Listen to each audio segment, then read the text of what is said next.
Right, here's a good question. You're asked to factor that. And you can factor it like you've done here. So look for two numbers that multiply to 8, add to 9. You found them right there. It's good.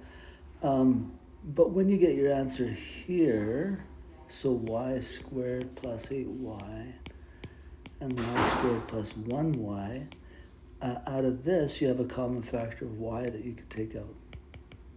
And out of this one you also have a y that you can take out. And then this one and this one, when you multiply, that gives you y squared.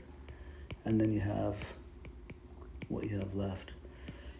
Or, right off the bat, you can look and say, in this expression, there's a common y squared that I could take out of everything.